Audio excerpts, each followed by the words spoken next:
Hi అండి, cricket practice చేద్దాం అని చెప్పి బయట స్కూల్ గ్రౌండ్ కి వచ్చాం. ఇక్కడ స్కూల్ గ్రౌండ్స్ లో కూడా సెలవు రోజున ఆడుకోవచ్చు, ఇబ్బంది ఉండదు. గ్రౌండ్ కి మధ్యలో ఇలా వాకింగ్ ట్రైల్ ఉంటది, మధ్యలో మ్యాట్ వేసుకుని లెదర్ బాల్ ఆడేసుకోవచ్చు.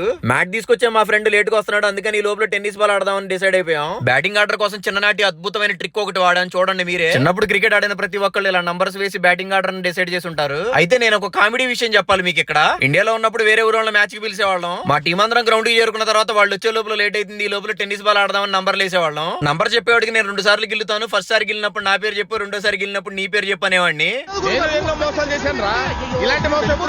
1-2 నంబర్లు మా ఇద్దరికే వచ్చాయి. మా ఇద్దరు బ్యాటింగ్ అయిపోయే లోపల ఆపోజిట్ టీం గ్రౌండ్ కి వచ్చేది. ఆ టీం వచ్చిన తర్వాత మనం ఆడుకోకూడదురా అని చెప్పి మ్యాచ్ స్టార్ట్ చేసేవాళ్ళం. నువ్వు చాలా కంట్రీలో ఉన్నావు బేటా. ఈ వీడియో మా ఫ్రెండ్స్ చూస్తే నా పని అస్సామే. ఇప్పుడైతే ఒక అద్భుతం జరిగింది ఇక్కడ. దేవుడు ఎప్పుడు మంచి వాళ్ళ వైపే నిలబడతాడంటే ఇదేనేమో. ఏ మోసం చేయకపోయినా ఫస్ట్ నంబర్ నాకే వచ్చింది. నా బ్యాటింగ్ అయిపోయిన వెంటనే మ్యాట్ వచ్చింది. చిన్నపిల్లలాగా టెన్నిస్ బాల్ ఏం ఆడతాం, మ్యాట్ వచ్చింది, లెదర్ బాల్ ఆడతాం పదండి అన్న. మా వాళ్ళు బ్యాట్ తీసుకుని ఎంబడబడ్డారు.